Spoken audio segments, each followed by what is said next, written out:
उत्तराखंड को धार्मिक दृष्टिकोण से एक बड़ा केंद्र माना जाता है और माना भी क्यों न जाए। आखिर पूरा प्रदेश मंदिरों से ही तो घिरा है। यहाँ कई ऐसे अनोखे मंदिर मिल जाएंगे जिनका अपना एक अलग ही रहस्य और अपनी कहानी है। भारत के प्राचीन इतिहास में कई ऐसी रोचक बातें छिपी हुई हैं जिनके बारे में आपको शायद ही पता होगा। एक ऐसे ही रोचक तथ्यों से घिरा हुआ है उत्तराखंड का एक मंदिर। इस मंदिर के चमत्कारों के आगे विज्ञान भी नतमस्तक है। तो चलिए आपको इस मंदिर के बारे में बताते हैं।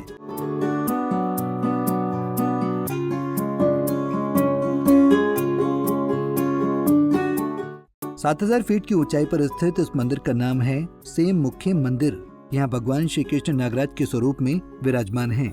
ये मंदिर टिहरी जिले के प्रतापनगर में स्थित है।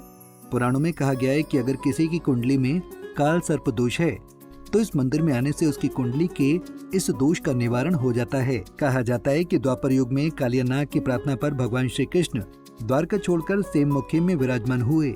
आज भी यहाँ श्री कृष्ण नाग राजा के रूप में दर्शन देते हैं। मान्यताओं के अनुसार द्वापर युग में इस स्थान पर रमोली गढ़ के गणपति गंगू रमोला का आधिपत्य था। एक बार भगवान श्री कृष्ण ब्राह्मण के वेश में हिमालय क्षेत्र में आए और उन्हें यह स्थान बेहद सुंदर लगा।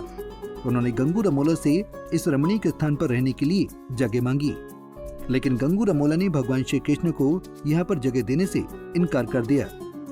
तब श्री कृष्ण के श्राप से गंगू रमोला की भेड़ बकरियां, गाय भैंस सब पत्थर में बदल गए। गंगू रमोला के रमोली गढ़ क्षेत्र में हाहाकार मच गया। पूरे क्षेत्र में भुखमरी फैल गई, जिस पर गंगू रमोला की पत्नी, जो धार्मिक प्रवृत्ति की थी, उसने भगवान को पुकारा। 7वें दिन ब्राह्मण वेशधारी भगवान श्री कृष्ण ने सेम में गंगू रमोला को साक्षात दर्शन दिए। गंगू रमोला ने भगवान श्री कृष्ण से क्षमा मांगी और इसी स्थान पर रहने की विनती की और फिर गंगू रमोला ने फिर इस स्थान पर भगवान का मंदिर बनाया। आज भी यहाँ नाग रूप में भगवान श्री कृष्ण की पूजा होती है। साथ ही इस स्थान पर गंगू रमोला की भी पूजा जाता है। गंगू रमोला का उस समय राज था। गंगू रमोला सेम मुखिम का उसका गांव था। पूरे क्षेत्र का पूरे उसका जो है वो राजा था। तो गंगू रमोला से भगवान कृष्ण ने जगह मांगी कि मुझे भी थोड़ा सा यहाँ पर जगह रहने के लिए दे दे, बहुत सुंदर जगह है, मैं यहाँ पर तप करना चाहता हूँ। तो गंगू रमोला ने भगवान कृष्ण को जगह देने से इनकार कर दिया था, जिससे उसके गाय भैंस बकरियाँ जो है सब जो है पत्थर हो गए थे। भगवान कृष्ण ने उसे श्राप दिया और फिर गंगू रमोला बहुत परेशान हुआ। गंगू रमोले की घरवाली मैनावती थी, बहुत धार्मिक प्रवृत्ति की थी। उसने भगवान पुकारा और 7वें दिन जो है जब गंगू रमोला के पूरे राज्य में जो है हाहाकार मच गया, पूरे क्षेत्र में सांप और नाग निकलने शुरू हो गए, तो गंगू रमोला और भुखमरी पूरे क्षेत्र में हो गई।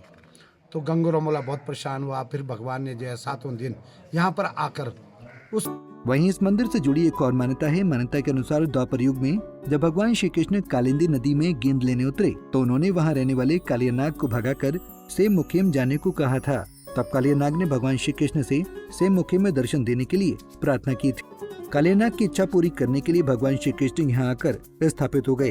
तभी से ये मंदिर सेम मुखिम नागराजा मंदिर के नाम से प्रसिद्ध है। हर साल हजारों श्रद्धालु यहाँ काल सर्प दोष के निवारण और भगवान श्री कृष्ण के दर्शन के लिए आते हैं। मंदिर के पास एक चमत्कारी पत्थर भी मौजूद है। इस पत्थर के रहस्य के सामने विज्ञान भी नतमस्तक है। इस विशाल पत्थर को आप खूब ताकत लगाने के बाद भी हिला नहीं सकते, लेकिन आश्चर्य की बात है कि जैसे ही आप इसे अंगुली से छूते हैं तो ये विशालकाय पत्थर हिलने लगता है। अपनी अनोखी खासियत के चलते इस पत्थर ने वैज्ञानिकों को भी हैरान किया हुआ है। टिहरी से पंजाब केसरी टीवी के लिए संदीप बेलवाल की रिपोर्ट।